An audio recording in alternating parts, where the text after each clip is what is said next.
તો ગાંધીનગરમાં મોડી રાતથી શરૂ થયેલો વરસાદ શહેરીજનો માટે આફત સાબિત થયો હતો। છેલ્લા 6 કલાકમાં શહેરમાં 8 ઇંચથી વધારે વરસાદ નોંધાયો છે। વરસાદના કારણે ઠેર ઠેર નીચાણવાળા વિસ્તારોમાં પાણી ભરાયાના બનાવ બન્યા છે। તો આ ગાંધીનગરના દ્રશ્યો છે, ત્યાં પણ પરિસ્થિતિ લગભગ અમદાવાદ જેવી જ જોવા મળી રહી છે।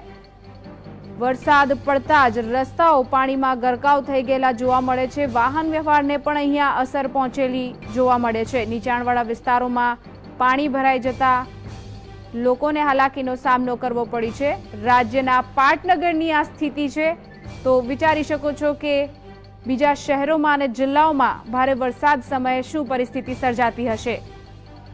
ગાંધીનગરમાં વરસાદી પાણી ભરાતા રસ્તાઓ પાણીમાં ગરકાવ થયા છે। 6 કલાકમાં 8 ઇંચ વરસાદ અહીંયા ખાબક્યો હતો।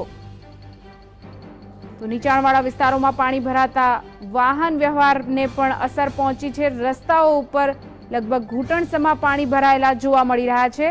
જેવી સ્થિતિ અમદાવાદમાં જોવા મળી રહી છે, તેવી જ સ્થિતિ રાજ્યના પાટનગર ગાંધીનગરમાં પણ જોવા મળી રહી છે।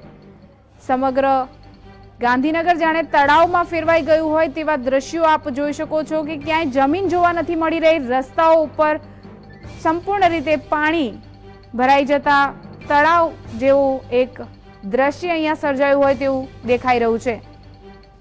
ગાંધીનગરમાં 6 કલાકમાં 8 ઇંચ વરસાદ ખાબક્યો છે। તો ગાંધીનગર હાલ કોઈ જળાશય કે તળાવમાં ફેરવાઈ ગયું હોય તેવા દ્રશ્યો આપ અત્યારે નિહાળી રહ્યા છો। અહીંયા પણ પરિસ્થિતિ બિલકુલ અલગ નથી।